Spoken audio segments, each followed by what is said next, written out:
Why does God allow this? Why do children die? Why are there wars, incurable diseases, and deep systemic injustice? You have likely prayed for answers, for healing, or for a sign, and you have met nothing but silence. Today, I am not here to feed you religious platitudes or tell you that everything has a nice meaning. I am telling you the raw, unfiltered truth. The world is broken.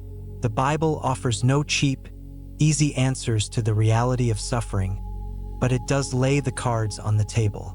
The world was not planned as a ruin. It was meant to be perfect. Genesis 1 tells us that God saw everything that he had made, and behold, it was very good. But the fact that we are surrounded by agony today has a dark origin. Genesis 3 describes a targeted act of cosmic sabotage. It wasn't just a human mistake. It was an act of treason. Satan, the devil, was the catalyst. He challenged God's character. He planted the seed of mistrust, suggesting that God was holding back, that God was not good. This spiritual poison has been coursing through the bloodstream of humanity ever since. We are the heirs to this fracture. We live in a system where humanity tries to build a utopia without God, driven by a dark power that is determined to destroy everything that bears the image of the Almighty. But why doesn't God stop this? Why does he permit this chaos?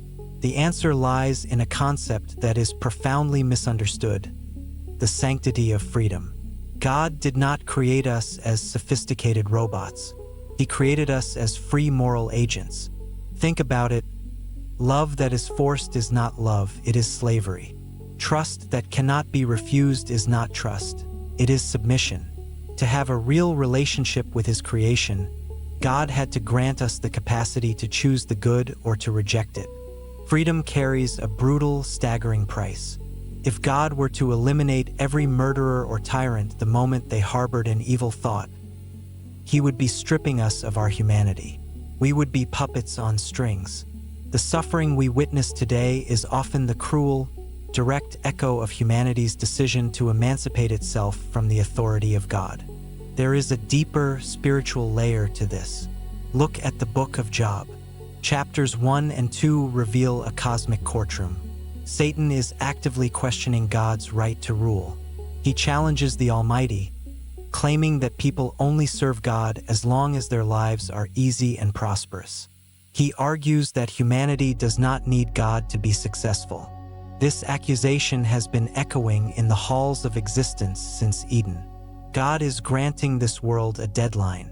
He is giving humanity the time to prove once and for all whether we can actually do better without him. Look at history. We have built an incredibly technologized world. We have artificial intelligence and advanced medicine. And yet, we still manage to hate, to oppress, and to destroy each other. We prove every single day that without God's guidance, we sink into chaos. Consider the story of the fall of Jerusalem or the exile of the Israelites. Time and again, they walked away from God, and time and again, they faced the consequences of their rebellion.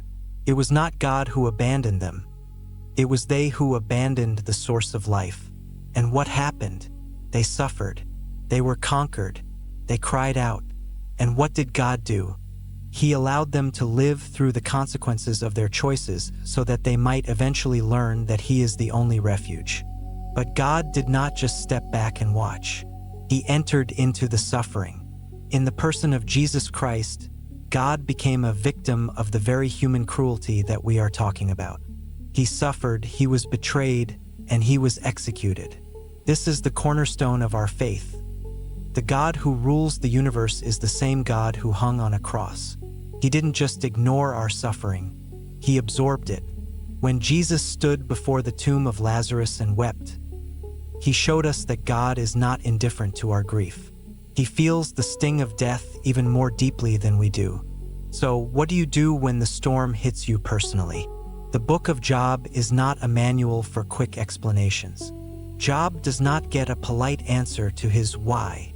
Instead, he gets something that leaves him speechless. He is shown the absolute sovereignty of God. Job learns that God holds the big picture. He He sees the entire tapestry of existence. Think of a tapestry. From the back, it is just a mess of loose, tangled threads. From the front, it is a glorious, intentional masterpiece.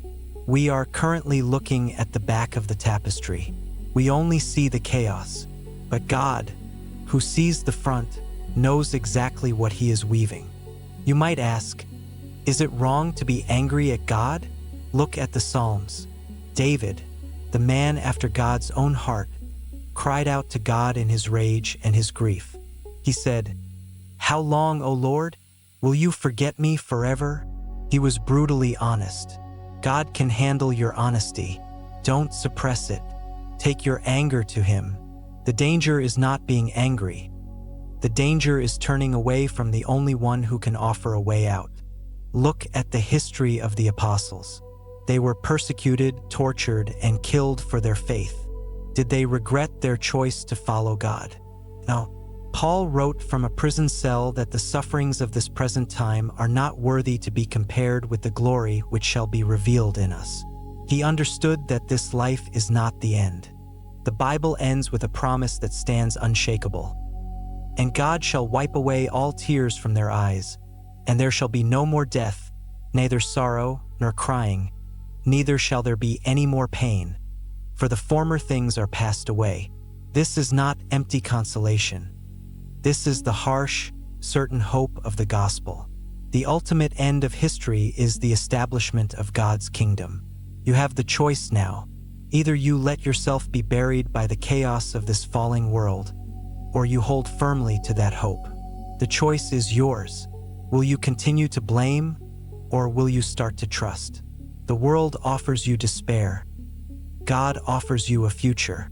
Don't walk away from the only door that leads to life. If you are struggling today, if you are angry, if you are lost, bring it to the foot of the cross. That is where the brokenness of the world meets the healing power of the Creator.